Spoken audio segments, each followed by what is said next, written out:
Okay, recording. Hi, my name is Tifa. Sarah. Joey. And we're doing our presentation on the Horizon Community Center, which focuses on isolated older adults. So the need is about 26% of Americans ages 18 and older, which is about 1 in 4 adults, suffer from a diagnosable mental disorder in the United States every year, affecting how they function in their daily lives. Clinical depression is one of the most common mental health illnesses, affecting more than 19 million Americans each year. And mental health is one of the 5 most costly medical conditions, with total direct expenditures for mental health care services totaling $57.5 billion. The background. So who does the center serve? They serve any Orange County resident 26 and older who is diagnosed with mental illness. What do? We provide individualized socialization plans to guide and support each participant to the goal of reducing isolation by increasing socialization.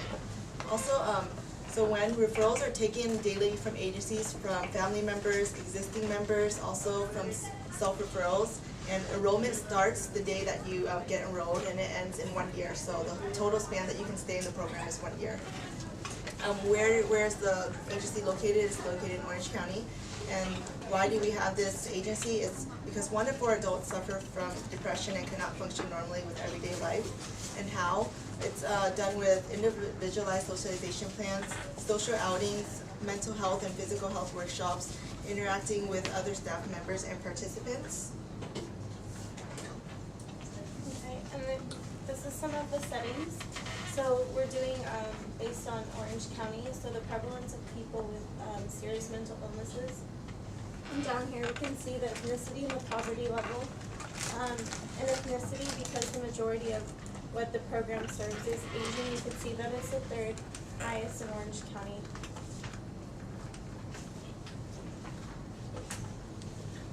This is also by age and gender. And right here it ranges from 18 to 65 and older. And the program, just like Tiffany mentioned, is 26 and up, so you can kind of see the jump from 18 to 24 and how it jumps up once you hit 25. And with this, the mental illness. And then over here we see the male versus female. And kind of assume that the females would be higher just because they're most likely to seek help and to get that special attention. So Do you think that they're more likely to seek help than to actually, it's not so much that there's more that are mentally ill that are females, it's just that females are more likely to seek help? Is that what you're saying? I would think so, yes. Okay, so this is where I got my data from the Orange County, the year 2007, and then I thought these two were kind of interesting to see, just like Tiffany mentioned, that depression is the highest. So through mental illness, that depression is the highest one with 49% in Orange County. And then over here it kind of shows you that who seeks help and who doesn't.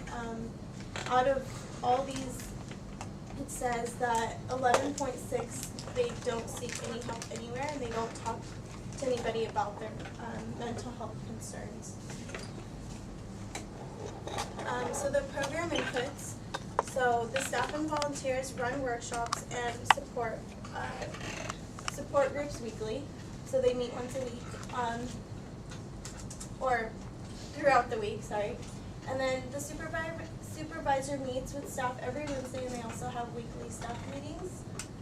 The workshops provide mental and physical well-being, so classes such as exercise, they keep them aware of like things that are going on, and diabetes, heart disease workshops, Tai Chi, there's dance classes, citizenship classes, finance, and then just all different outside sources would come in and provide different workshops as well.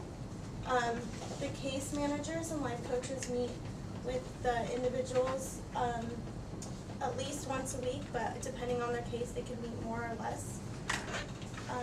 All meetings and workshops are held at their new office in Orange. And then the social outings, they have social outings as well, and they could be held at various places such as the Wellness Center, local parks, beaches, Beaches, and Santa Ana and Westminster Senior Centers. Expected outcomes, how many people are helped? 150 individuals over the age of 26 from Orange County are helped per year with the program. Measuring, we use a few different ways of measurement. The PHQ-9, which is the Patient Health Questionnaire, the WHO-5, which is the Well-Being Index, and then the units of service, which I'm going to go into in more detail on the next slide. The percent of clients that are expected to show improvement is 75, and the percent of improvement expected of these clients is 85. How did we measure the outcomes?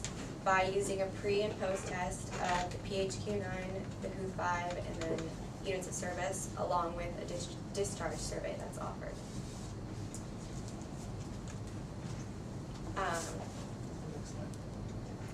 Measurement instruments. So what measurement instruments do we use? Pre and post tests to measure depression, well-being, and substance abuse in some cases. The PHQ-9 determines if there's a diagnosis of depression along with how severe it is. The WHO-5 measures wellness according to general interests, vitality, and positive moods. It's a reliable measure of emotional functioning, and it's also a good screener for depression. In cases where there is substance abuse, they use the DAST, which is the Drug Abuse Screening Test. It consists of a self-report scale to measure abuse severity. All these tests are administered upon entry, every 6 months, and upon exit of the program. Units of service are logged attendance at the workshops and classes that Sarah mentioned. They're evaluated on a monthly basis. As the time of the program increases, the units per month should increase, and as a result, increased attendance indicates the overall wellness and socialization is being increased and that the program is being effective. A pre and post discharge survey is also used, and it asks the individuals how they feel about the program, along with how much they felt their productivity and socialization has improved. We use all these measurements to show that the program is creating a change in the behavior, as well as improving general functioning in their lives, more than if the program didn't exist and they weren't a part of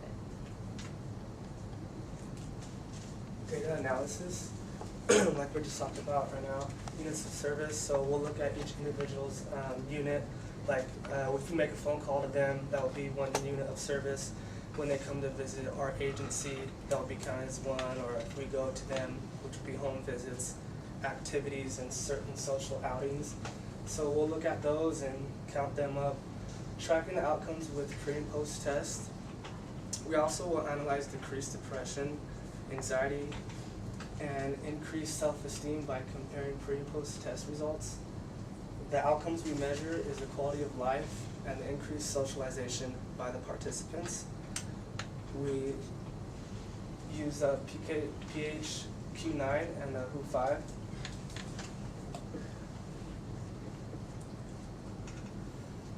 Evaluation design. They currently have a single group design. There's no programs like this out there, so there's none really to compare to. They do a pre and post test. They observe those, and they observe those after the program. It shows whether the program improved or not. Certain validity threats would be maturation, reaching the end of your life knowing it didn't end up the way you wanted. That would not be good. Attrition, a lot of participants were referred by other programs of family members, therefore they are more likely to not follow through with the program's plans. Selection bias, severely depressed participants are less motivated to participate in the agency than certain outings. Tracking units of service and ISP plan is not up to date, doesn't show participants' progress in the program. Independent variables would be increased self-esteem, decreased depression, decreased anxiety, and ultimately improve physical health. Dependent variables would be life skills training workshops, Tai Chi classes, special outings, job skills training. This is a graph right here. will ultimately strive for better self-esteem, as you can see in the green. Depression severely goes down as much as anxiety does, and you can see right here when they enter, that's most likely what it'll be, and within a year they'll be right there at the end with much improvement. 90% of members have decreased depression and anxiety, paranoia, with substantial increase in self-esteem. So what our recommendations are, so the first one, the evaluation improvements, is to evaluate staff members by using how the progress of their participants and also by the rate of interactions instead of just like supervision, because they meet once a week and that's the only way they gauge if like a case manager is doing their job or if the life coach is doing their job. Another one is to track the progress of each participant by a chart or a graph. Instead of just a unit of service that just has a number at the end, they should really have a chart to see, like, you know, is it going up or is it going down? Is there a curve or are they on the downward slump? And next, using the units of service and converting them into a graph, which is also to see the progress of the client. Our program improvements are to increase diversity within the programs by hiring different members from the community to better serve the population. As Sarah mentioned before, it does serve a lot of Vietnamese Americans, but they need more different case managers to reach out to like Hispanics and the Caucasian community.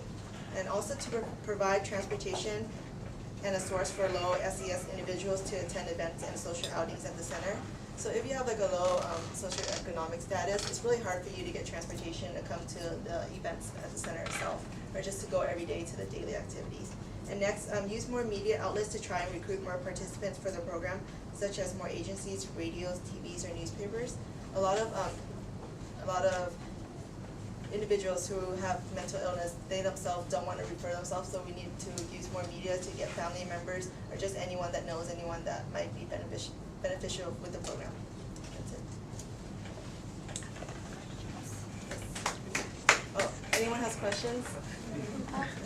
What did you mean by citizenship classes? So the center, it targets a lot of immigrants. So if you wanted to like so they give you classes, like you train the like 100 questions, I believe, and then they teach you a lot of interview skills, like mock interview skills, and then they actually prepare a driver for you to like take you to the actual citizenship test once you register and everything. All right.